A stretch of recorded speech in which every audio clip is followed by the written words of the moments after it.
Hello, everybody. So, I just watched Dazed and Confused, and I thought it was a very good film. Now, I have this little booklet because I'm actually taking notes of the movies I'm watching now.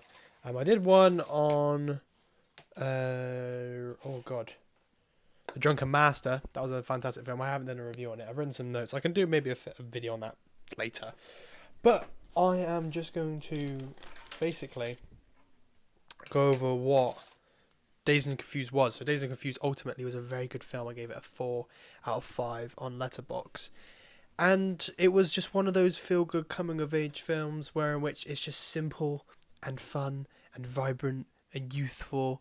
Um, the whole kind of premise of Dazed and Confused for me is it held a good story, a very solid and very strong story based on nostalgia and memories that resonate with other people. You know, everyone's gone to school. Everyone remembers that kind of last day of school before it's summertime, the big summertime. It's actually kind of depressing. Not depressing, but a bit sad watching it now and kind of where we're going to like September time now.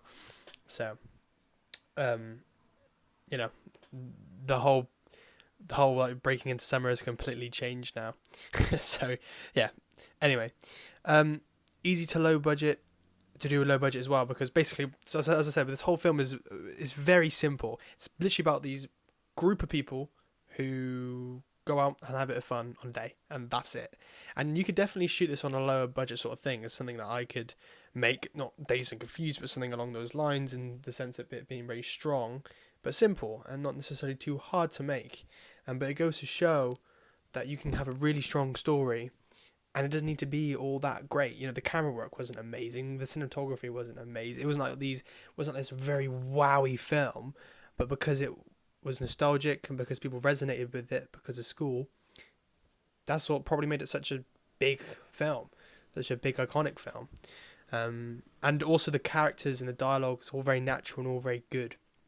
You know, the stuff that they're saying seems very believable. It doesn't seem scripted. It just seems like it's almost documenting what they're saying rather than them reading a script, if that makes sense.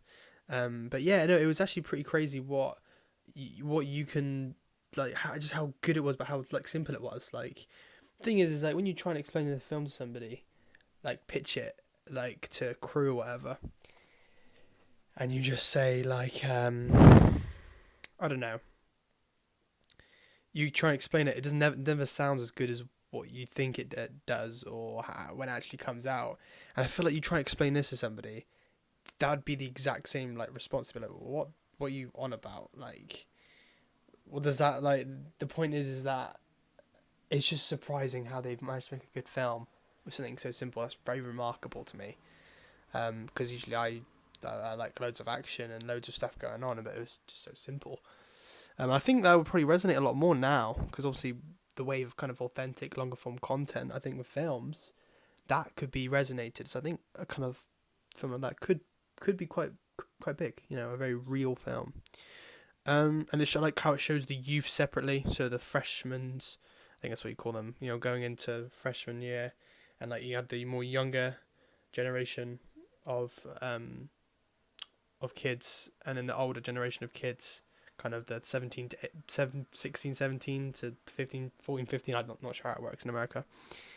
And also funny moments are good as well. There's some really good funny moments in it. I don't feel forced. The humor's good. It just comes smoothly. I think the whole film's smooth and just very real.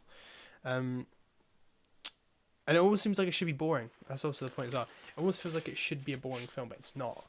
And there's also one thing just pointing out is there's weird like traditions that they show in this film. I don't know if this is an American thing, but in the UK we do like beats. So let me just explain. In this film,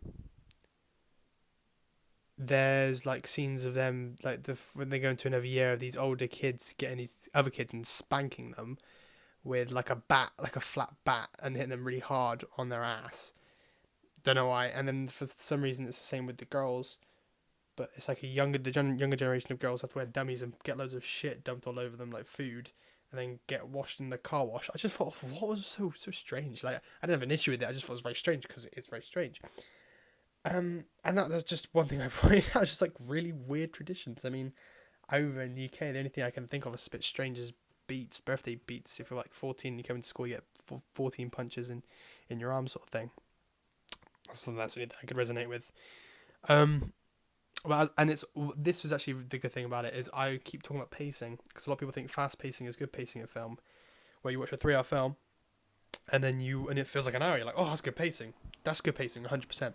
But when you have a slow paced film, a film that feels like 2 hours but is still good, that's rare. And I feel like Dazed and Confused is one of those films where it felt like long, but I don't want it to go off. I don't want it to switch off. So there's nothing negative about that. That's still good pacing because I'm interested. The whole point of pacing is to keep you interested and keep you intrigued, and I'm still intrigued. I think Escape from Alcatraz is a slow-paced film in the best way possible. Same with this film. There's a few other films that I like it that are slow-paced but good.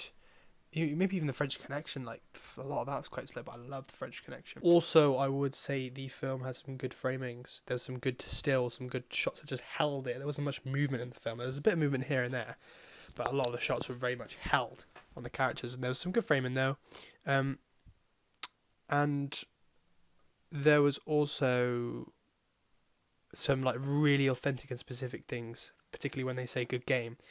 The younger kids, they start like when they play a game of baseball, opposite team and the other team, they kind of hit each other's hands and they go by saying good game, good game, good game. And I remember doing that when I was in secondary school, like doing rugby and stuff. So I don't know, again, it was one of those authentic things that just came back to me and made it just the film a lot more real. And jealousy, I have a tremendous amount of jealousy. I think what's kind of very funny and ironic about the film is like how they say, oh, we had the 50s and it was very boring, and the 60s were pretty good, and they're in the 70s and it's really shit. And I'm watching this film thinking, this is like the life. Like looks fun as shit. You know, there's like good looking women. They're just smoking all the time. They're going around. They just looks very fun and very broad, very vibrant. Yeah, you know, it's this mental, like how I obviously know it's a film and it's probably similar to that, but not like specifically like that. But they're just drinking and just having a good time. So I have a tremendous like jealousy for that. I think a lot of people do when they see that kind of stuff because it just looks fun and you want to be a part of it, but you're not. So it was very 70s as well. The costumes were very good. The music as well was brilliant. I mean, I love 70s music anyway, so it wasn't really hard for me to recognise most of the tracks and like most of the tracks. But I love the costumes. Costumes really good, and I just think the characters are really good as well. I really resonated with the characters, and the characters is pretty much what drives the plot, which you know, for me personally, I like when there's like a bit of, it's not just one thing. It's not just a story like moving forward, and the characters being numb. And I don't particularly like when it's just the characters. For me personally, like the way I make films is I like a bit of the plot kind of going forward, but the characters going forward with it, but the characters pushing it, if that makes sense, not just the characters. I'm not saying it's a negative thing, it's just how I make films. But I liked how in this film the characters, they pushed the narrative forward. Kind of didn't make any sense then, but just basically what I'm trying to say is I don't do that, but I liked how they did that, how the characters are very driven and very real and push the narrative forward. So out of all this information that I have said, things that you guys could maybe draw from it, like in terms of like what I've learned and what I think you guys can learn from it is, what the first thing is, you can make a really good film, a short film, feature film, on something really simple like this. Watch Dazed and Confused. It's just simple, and you can make something really good with that as long as it resonates with a lot of people and it's almost nostalgic, or it just feels very real and there's just something that's very emotional about it. And you can make a good film. You know, Clerks is one of those films where it's nothing too elaborate, and there's a lot of films where it's not too elaborate, but it's so iconic. And Napoleon Dynamite as well, because they're just very like feel very real to us, and we feel like we can resonate with them. So that's number one: is you can make a good film with simplicity and not much money. And I think that's probably the main thing I really kind of got out of it. And I think just like number two, remember I think that this is a good film for demonstrating strong characters and just how characters can really push a narrative forward, and how you can not just connect with one character but connect to all the characters, and how they have their own different things that you feel like you have. I feel like I resonate with the nerdy people. I have that side of me. But I also feel like I resonate with the kind of more laid back people, because I'm kind of like that as well. You know what I'm trying to say? In the sense that your own personality, you can pick certain things that you resonate with each character's. But it's not like there's one main character and that's it. There's lots of there is one main character, because there's always a main character in a film, but there's lots of main characters in the film that you can resonate with. So point being is you can, as the characters, strong characters that drive the plot forward, and just strong characters in general. This film demonstrates it. And I've actually forgot to mention the acting, because obviously this is quite funny, because most of the big actors in the film will get more runtime, more lines. Didn't actually turn out to be bigger actors. I think the two biggest actors in this film that kind of had smaller roles but still, significant roles, obviously Ben Affleck and Matthew McConaughey. Those were probably the two, or that out of the film, that have become a lot more like cult classic people in cinema. But the acting was also really good. I mean, the thing is you can't have these good characters and this very good nostalgia and emotional feel to it if the acting's shit. So the acting was very good. And I think the acting's good actually now, just got another point in my head, because a lot of the actors are quite young. They're kind of 20s and 21, 22, around about then.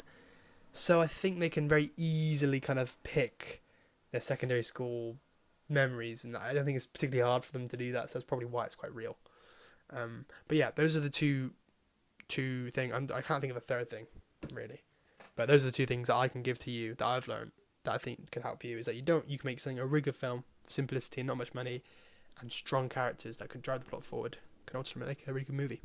So, hope you enjoyed that. Hope you enjoyed that, guys. I will have to post some more. I need to post the last Corner Stop one, which was like months ago now. Corner Stop's going decently well.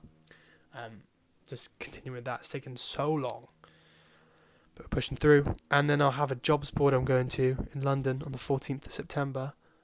Film TV one. I'll document that, because why not? And yeah, have a good evening, afternoon, or whatever.